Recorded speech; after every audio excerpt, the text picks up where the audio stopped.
É hora da entrevista do dia com Denise Campos de Toledo. E vamos falar agora sobre a crise envolvendo a Petrobras e os preços dos combustíveis. Eu converso com o Davi Zieberstein, que é professor do Instituto de Energia da PUC-Rio e ex-diretor-geral da Agência Nacional de Petróleo, Gás Natural e Biocombustíveis, ANP. Davi, boa noite. Boa noite, Denise. Bom, Davi, eu falo em crise porque a gente está vendo um excesso de medidas, de procedimentos do governo, do Congresso, para tentar baixar os preços dos combustíveis ou compensar a alta de preços que já houve até agora. Se fala em vale para os caminhoneiros autônomos de R$ 400, ampliação do Vale Gás, com isso tudo custando 6 bilhões, fora os cerca de 30 bilhões para compensar os estados que aderirem à zeragem do ICMS até o final deste ano para todos os combustíveis. Já teve decisão do Supremo fazendo com que os estados nivelem a alíquota dos combustíveis com base de preços dos últimos 60 meses. Eles recorreram ao STF. Enfim, tem possibilidade de CPI e tudo mais, a troca de comando da Petrobras. Eu queria saber como é que você vê todos esses procedimentos, lembrando que a alta do petróleo tem gerado problemas em todo o mundo, não é? Olha, Denise, o que isso representa, na realidade, é uma imensa desorganização e uma clara manifestação de que o governo não sabe direito o que quer. Nem o governo, nem o Congresso, especialmente a Câmara dos Deputados, através do seu presidente. Quer dizer, nós temos aí uma situação caótica. Qualquer cidadão diz assim, o que afinal de contas essas pessoas querem? Porque, primeiro, como você falou no final, isso é uma questão que está atingindo o mundo todo. Em alguns lugares do mundo, principalmente na Europa, você teve políticas de subsídios que fracassaram. Nos Estados Unidos, o governo americano liberou grandes estoques, seus estoques próprios de combustíveis, e isso teve um efeito muito parcial e por pouco tempo, quer dizer. A gente tem uma situação que não adianta, se fosse fácil tudo por uma canetada do Legislativo, você resolver problemas, eu sugiro, por exemplo, resolver o problema da comida que está cara, ou da passagem do ônibus que está cara também. Então, não é assim que as coisas funcionam. E como você falou, são bilhões, são dezenas de bilhões de reais para um país que tem o menor orçamento dos últimos 20 anos para a ciência e tecnologia. É um país onde você tem creches, um país carente de creches. Um país onde você está tirando dinheiro dos estados, onde vai faltar dinheiro para merenda, vai faltar dinheiro para a segurança pública, vai faltar dinheiro para equipamentos hospitalares. E isso para você queimar combustível sem nenhuma garantia de resultado, porque você não sabe, primeiro, se esse dinheiro vai ser, essa redução, que será pequena, será absorvida ou não por quem faz o frete, por quem distribui e por quem revende. Então, o risco é que aconteça como aconteceu no final do governo Temer, onde na época foram quase 10 bilhões de reais, para efeito praticamente nenhum, sem contar que as contas públicas hoje têm 10 bilhões de reais a menos. E aí, no caso, é mais sério, porque você está afetando diretamente os estados, que não têm culpa nessa história. Na realidade, está se procurando um bode expiatório para um preço de petróleo que já foi mais alto até no passado. Então, nós vamos ter, de um lado, incerteza sobre os resultados, mas uma certeza de que a população será prejudicada, principalmente pela queda de arrecadação da noite para o dia, porque não é questão de dizer se o Estado cobra alto ou não, é que você não pode cortar da noite para o dia a receita dos estados.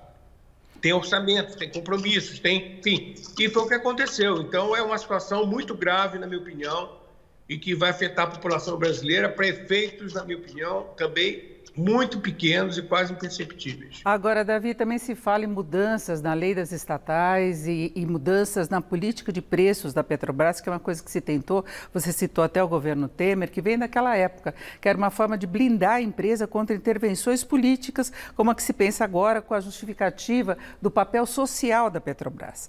Agora, havendo mudanças dessas regras, seria viável segurar os preços? Na prática, de que forma se poderia, por exemplo, congelar os aumentos abastecimentos, caso o petróleo continue caro, até as eleições, por exemplo, até o final do ano, sem que isso acarrete uma crise de abastecimento do diesel? Olha, para começar, parece que só tem a Petrobras no mercado brasileiro, né? A Petrobras, o grande erro é a gente não ter concorrência, mas a Petrobras corresponde a um pouco mais de 80% do mercado.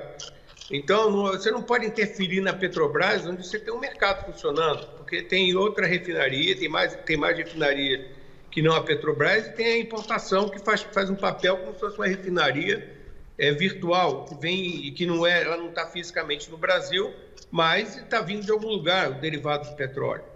Então, parece que a Petrobras continua estatal e monopolista. Isso aí é só para parar para pensar um pouco, porque não faz o menor sentido isso. E outra coisa, mexendo na lei das estatais, a pergunta vai mexer para quê? Porque está muito difícil nomear qualquer pessoa que tem algum interesse obscuro nessa história. Hoje a gente já teve um exemplo péssimo no Ministério da Educação, que você não vai querer transferir coisas parecidas para uma área que está protegida e que mantém o interesse da empresa em primeiro lugar do que interesses políticos. Quer dizer, mudar a lei das estatais é uma sinalização muito ruim para um país que teve um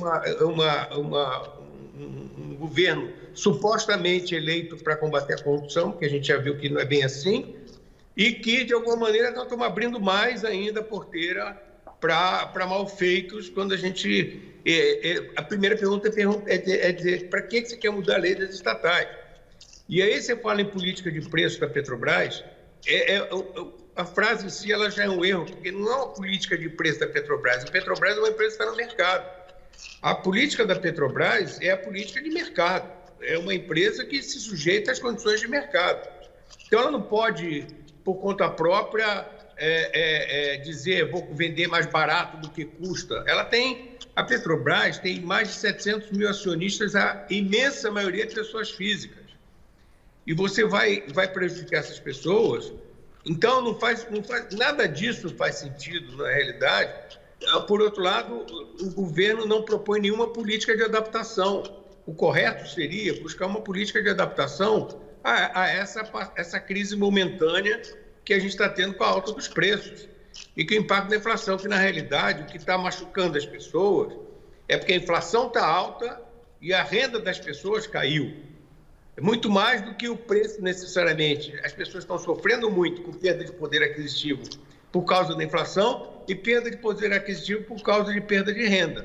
Isso que, no fundo, está machucando mais as pessoas do que necessariamente o preço do combustível, que está mais alto um pouco do que o normal, mas se você descontar a nossa inflação, descontar a inflação do dólar e descontar o câmbio, você vê que esses fatores não são diretamente ligados ao preço do barril de petróleo.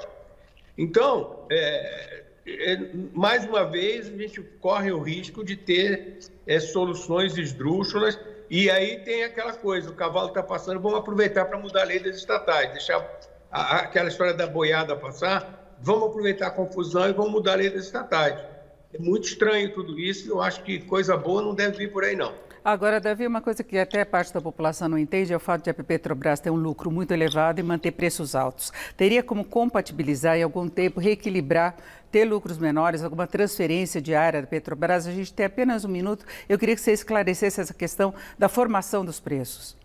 Olha, na realidade, a Petrobras, conjunturalmente ou momentaneamente, ela está tendo preços altos porque o preço do petróleo está alto. Isso é da vida de uma empresa de petróleo. Há 2 anos atrás, o petróleo que hoje está mais de 120 estava a 20. E a Petrobras, 2 anos para que ela teve lucros para valer expressivos. Pode ser que se o preço do barril de petróleo cair a partir, por exemplo, se parar a guerra, se fizerem um acordo, que é o que todo mundo espera, o preço do petróleo vai cair. E a Petrobras é uma empresa nacional, que é a empresa hoje com maior produtividade na exploração de petróleo, graças à sua capacidade de investimento, que é o que ela faz com seus lucros.